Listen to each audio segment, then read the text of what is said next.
আসসালামু আলাইকুম। আশা করব সবাই ভালো আছেন। নতুন আরেকটি ভিডিওতে আপনাদের জানাচ্ছি অনেক শুভেচ্ছা ও ভালোবাসা।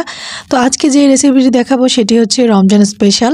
তো আমরা যারা রোল বা সমোচা তৈরি করি তার জন্য যে শিটগুলো আমরা বাজার থেকে কিনে আনি সেটা আজকে আপনাদের ঘরে তৈরি করে দেখাবো। কোনো প্রকার চুলায় তাপ দেওয়া ছাড়াই আপনারা কিভাবে তৈরি করতে পারেন সেই রেসিপিটি নিয়ে হাজির হয়েছি আজকে।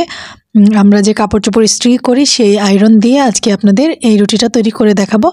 তো এর জন্য আপনারা আপনাদের প্রয়োজন মতো আপনারা ডোটা তৈরি করে নেবেন। আমি এখানে হাফ কাপ পরিমাণ আটা ব্যবহার করছি, এক চিমটি পরিমাণ লবণ ব্যবহার করছি। আর এইখানে আমি সামান্য পরিমাণ তেল ব্যবহার করছি, পরিমাণ মতো আর কি। তো ভালো করে মিশিয়ে নিচ্ছি। তো আপনারা যতটুকু ব্যবহার করবেন ঠিক ততটুকুই তেল বা লবণ নিয়ে নেবেন পরিমাণ মতো। এখন অল্প অল্প করে পানি দিয়ে দিচ্ছি, যেন বেশি শক্তও না হয়ে যায়, বেশি নরমও না হয়ে যায়। সেজন্য আপনারা পরিমাণ মতো অল্প অল্প করে পানি ব্যবহার করতে পারেন।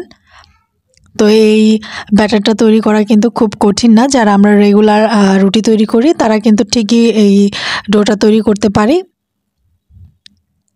তো এখন ভালো করে সুন্দরভাবে আমি এটাকে একদম স্মুথ করে যেরকম করে নেব পারফেক্টভাবে। তারপর অল্প একটু তেল দিয়ে সেটাকে সাইডে রেখে দেব প্রায় 10 মিনিটের মতো। আমি খুব বেশি পরিমাণে এইটা নেইনি, অল্প পরিমাণে নিয়েছি, কারণ আমরা খুব বেশি একটা সমোচা ভাজা পরে একটু কমই খাই, তো সেই জন্যই আর কি।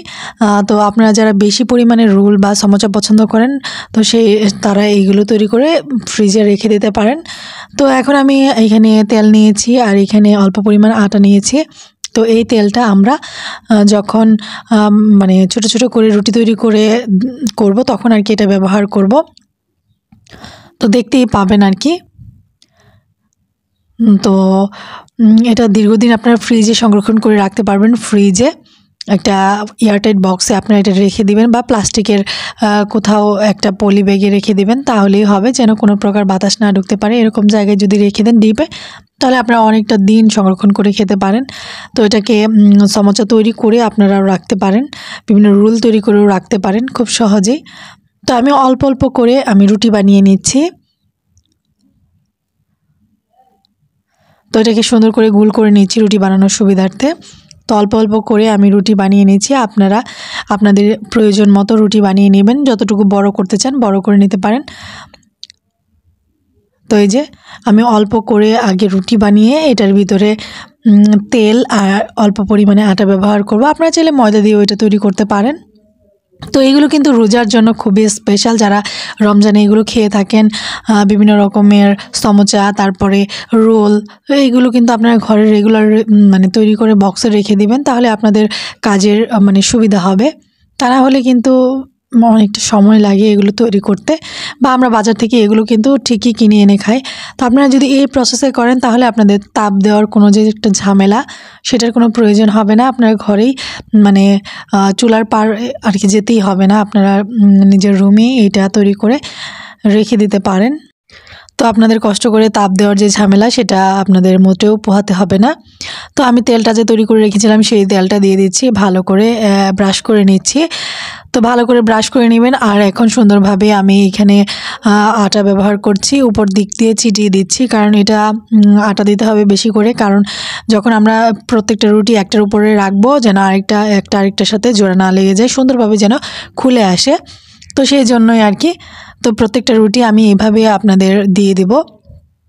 তো এভাবে যদি আপনারা যারা বিজনেস করতে চান, আপনারা এভাবে রুটি তৈরি করে ফ্রিজে রেখে আপনারা কিন্তু খুব সুন্দরভাবে বিজনেস করতে পারেন। যারা আপনারা এই সমোচা, সিঙ্গারা বা রোল তৈরি করেন তারা কিন্তু এগুলো আপনারা ফ্রিজে সংরক্ষণ করেও রাখতে পারেন খুব সহজে আপনাদের বিজনেসের সুবিধার্থে আর কি। তো এখন এই যে সুন্দরভাবে আমি বেলে নিচ্ছি। তো রুটিটা যদি অনেক বড় হয় তাহলে কিন্তু তাপ দিতে অনেকটা সমস্যা হয়। আমরা যে ফ্রাই প্যানে তাপ দিই সেখানে কিন্তু ঝামেলা হয়। তো ইস্ত্রি দিয়ে কিন্তু আপনারা খুব সহজে যত বড় রুটি হোক না কেন খুব সুন্দর করেই আপনারা কিন্তু এটাকে বেক করতে পারেন। দেখুন আমি বেকিং পেপার দিয়ে নিচ্ছি, তাহলে কিন্তু আর সমস্যা হবে না। প্রত্যেকটা সাইডে আমি এটাকে ভালো করে তাপ দিয়ে নিব, তারপর আপনাদের দেখাবো কিভাবে খুলে। তো সুন্দর করে কিন্তু এই পার্টগুলো একটা আরেকটার থেকে খুলে আসে। তো এটাকে আপনারা একটু ভালোভাবে ব্যাক করতে হবে, অনেকটা সময় লাগবে, একটু সময় সাপেক্ষ। তো তবুও কিন্তু কাজটা আপনাদের জন্য অনেকটা সহজ হয়ে যাবে যদি আপনারা এটা একবার ট্রাই করেন। তো এই আর কি, চুলার যে একটা গরম বা কোনো একটা ঝামেলা লাগে সেটার আর পোহাতে হবে না। খুব সুন্দরভাবে এগুলো আপনারা আয়রনের মাধ্যমে আপনারা এটাকে সুন্দরভাবে ছাড়িয়ে ফেলতে পারেন তাপ দিয়ে। তো এটা আপনাদেরকে অনেকটা কাজে সাহায্য করবে। এই যে দেখুন, আস্তে আস্তে আমি এখন প্রত্যেকটা পার্ট খুলে নিচ্ছি। তো হালকা হালকা গরম আছে, তো একটু সময় লাগবে। তো এই যে দেখুন, একটা একটা পার্ট খুলে নেবেন।